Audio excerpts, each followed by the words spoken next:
Desakan demo dan amarah rakyat benar-benar sudah tidak terbendung. Dan benarkah Bapak Presiden akan segera membubarkan DPR, mengingat amarah rakyat dan desakan dari rakyat yang sudah berada di puncak dari segala kemarahan?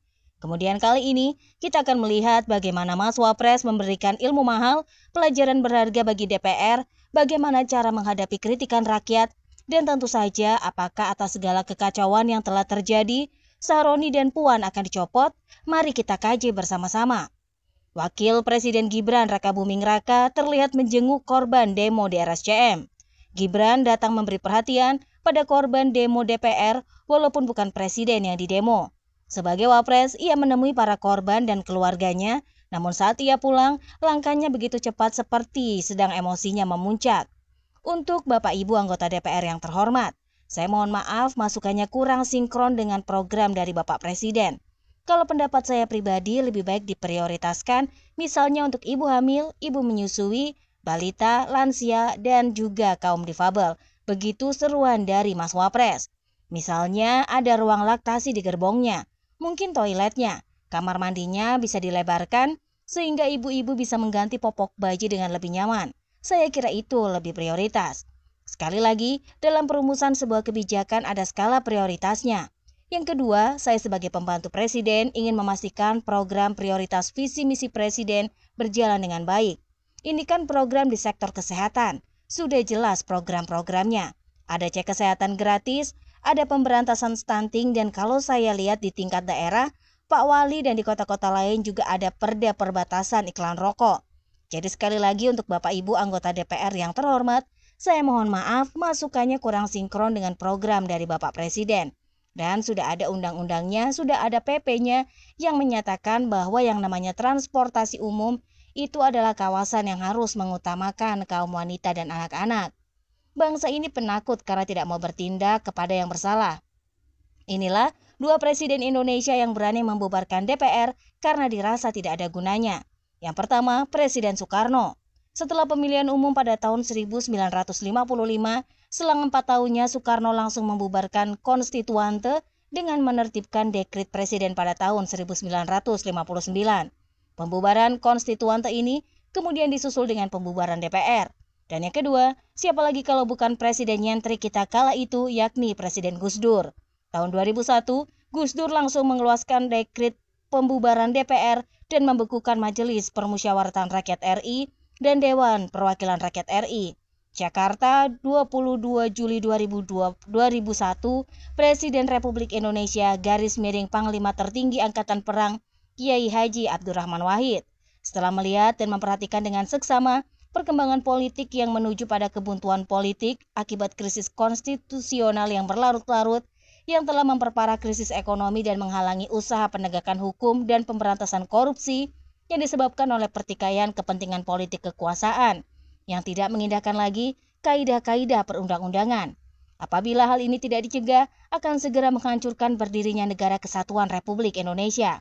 Maka dengan keyakinan dan tanggung jawab untuk menyelamatkan negara dan bangsa, serta berdasarkan kehendak sebagian besar masyarakat Indonesia, kami selaku Kepala Negara Republik Indonesia terpaksa mengambil langkah luar biasa dengan memaklumkan satu, membekukan Majelis Permusyawaratan Rakyat RI dan Dewan Perwakilan Rakyat RI. 2. Mengembalikan kedaulatan ke tangan rakyat dan mengambil tindakan serta menyusun badan yang diperlukan untuk menyelenggarakan pemilihan umum dalam waktu 1 tahun. 3. Menyelamatkan gerakan reformasi total dari hambatan unsur-unsur Orde Baru dengan membekukan Partai Golkar sambil menunggu keputusan Mahkamah Agung. Untuk itu, kami memerintahkan seluruh jajaran TNI dan Polri untuk mengamankan langkah-langkah penyelamatan Negara Kesatuan Republik Indonesia dan menyerukan kepada seluruh rakyat Indonesia untuk tetap tenang serta menjalankan kehidupan sosial dan ekonomi seperti biasa. Semoga Tuhan Yang Maha Kuasa meridhoi negara dan bangsa Indonesia.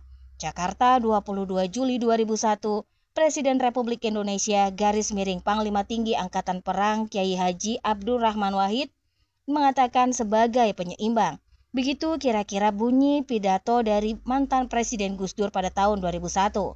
Kalau kita menyimak pernyataan Presiden agar masyarakat tetap memberikan kepercayaan kepada pemerintahan yang dipimpinnya, itu adalah pernyataan yang normatif dan rakyat pasti memakluminya. Namun demikian, memberikan kepercayaan kepada pemerintah tentu harus dibarengi dengan perilaku, keputusan, dan kebijakan pemerintah yang pro-rakyat, pro-demokrasi, pro pada supremasi hukum. Tidak mungkin kepercayaan dari rakyat hanya dilakukan hanya dengan meminta kepada rakyat. Presiden harus menunjukkan bukti-bukti yang konkret bahwa memang pemerintahan layak untuk mendapat kepercayaan dari masyarakat. Khususnya, penonton dan ruang konsensus adalah bagian dari 58% rakyat Indonesia yang memberikan dukungan dan pilihan pada saat Pilpres kemarin kepada Bapak Prabowo dan Gibran, dan tentu memberikan kepercayaan itu dari awal pemerintahan ini terbentuk. Banyak sebenarnya keluhan kecil sampai pada keluhan-keluhan yang sangat prinsip, yang kemudian Bapak Presiden tunjukkan dalam membuat kebijakan dan keputusan. Keputusan yang paling menyakiti rakyat, dan ini adalah awal yang pertama yang mengecewakan rakyat adalah ketika Presiden menggunakan hak prerogatifnya, memberikan ampunan kepada terpidana korupsi atau koruptor Hasto Kristianto, Sekjen PDI Perjuangan, dan memberikan hak prerogatifnya berupa abolisi kepada koruptor Tom Lembong yang sudah diputus oleh pengadilan. Inikah awal kekecewaan rakyat pada Presiden? Kenapa rakyat kecewa? Karena pada saat awal pidato Bapak Prabowo saat pelantikan, bahkan pada saat musim kampanye, bahkan di banyak kegiatan Bapak selama memimpin menjadi presiden, bahkan dalam pidato-pidato pada saat itu menyatakan sikap yang luar biasa yang menyemangati rakyat bahwa tidak ada kompromi dengan koruptor. Saya tampil paling depan dalam mengejar para penjahat yang merampok rakyat. Saya akan bentuk tim khusus untuk mengejar koruptor yang lari. Kalau perlu sampai ke Antartika akan saya kejar. Betapa dahsyat semangat yang Bapak ungkapkan dan rakyat menyambut baik semangat Pak Prabowo pada saat itu. Namun tiba-tiba beberapa waktu yang lalu Pak Prabowo yang pastinya memberikan amnesti dan abolisi kepada para koruptor. Sesuatu yang tidak lazim, sesuatu yang secara moralitas menurunkan dan bisa saja menghapus legitimasi moral Bapak sebagai presiden. Koruptor adalah musuh negara. Itu yang Bapak sampaikan berulang kali kepada masyarakat lewat pidato-pidato yang menggelegar. Tapi tiba-tiba Bapak berdamai dengan koruptor dan hingga hari ini Bapak Presiden tidak pernah menjelaskan secara sejelas-jelasnya kepada rakyat secara langsung. Apa alasan Bapak Presiden memberikan hak amnesti dan abolisi kepada Hasto dan 1.000 lebih terpidana yang ada di penjara? Bahkan banyak di antara mereka diantaranya adalah orang yang telah melakukan hinaan dan fitnah kepada Presiden ke-7 Republik Indonesia, Joko Widodo, orang yang menempatkan Bapak yang mendukung Bapak ada di kursi kepresidenan saat ini. Ini jelas melukai. Kemudian rentetan-rentetan berikutnya, Bapak memberikan semacam dukungan kepada mitra Bapak di parlemen. Berbagai insentif dan tunjangan yang secara moral mengejutkan masyarakat yang hidup di bawah garis kemiskinan, yang susah mencari pekerjaan, yang banyak anaknya tidak sanggup menyelesaikan sekolah karena kurang biaya.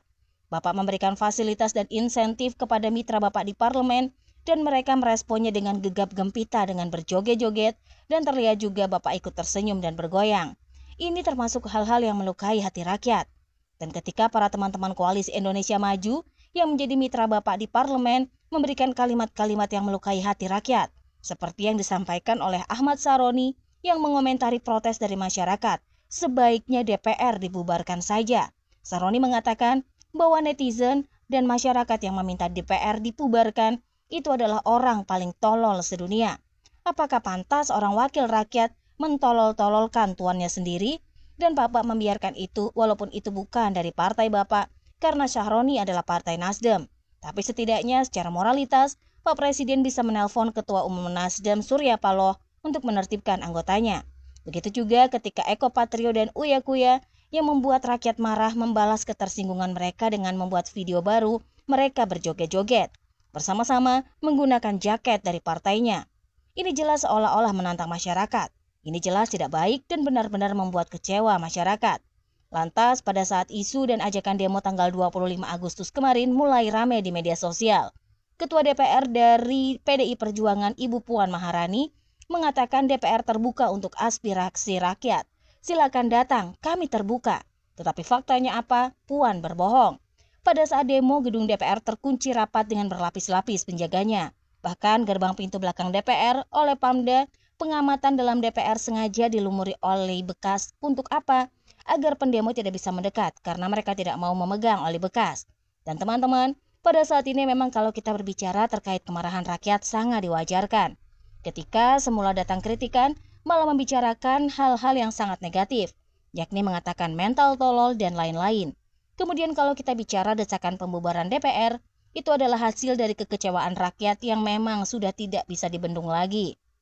Dan pada saat ini, para oknum fraksi yang melakukan komentar negatif yang membalas kritikan dengan nyinyiran adalah sesuatu hal momentum bagi rakyat untuk meluapkan kemarahannya. Kemudian, tadi kita bilang di awal bahwa DPR harus belajar dari Wapres Gibran cara menghadapi kritik seperti ini. Mengingat pernah teman-teman ingat soal pemakzulan Gibran. Apakah Mas Wapres membalas desakan tersebut dengan nyinyir? Apakah Mas Wapres balik mengatainya? Tidak. Tapi yang berhubungan dengan rakyat, dia membalasnya dengan sebaik-baiknya. Ketika baru saja dikritik malah membalas dengan hujatan. Istilahnya seperti itu. Maka dari itu, segala kekacauan yang terjadi tidak berlebihan ketika DPR disebutkan salah satu penyebab utamanya.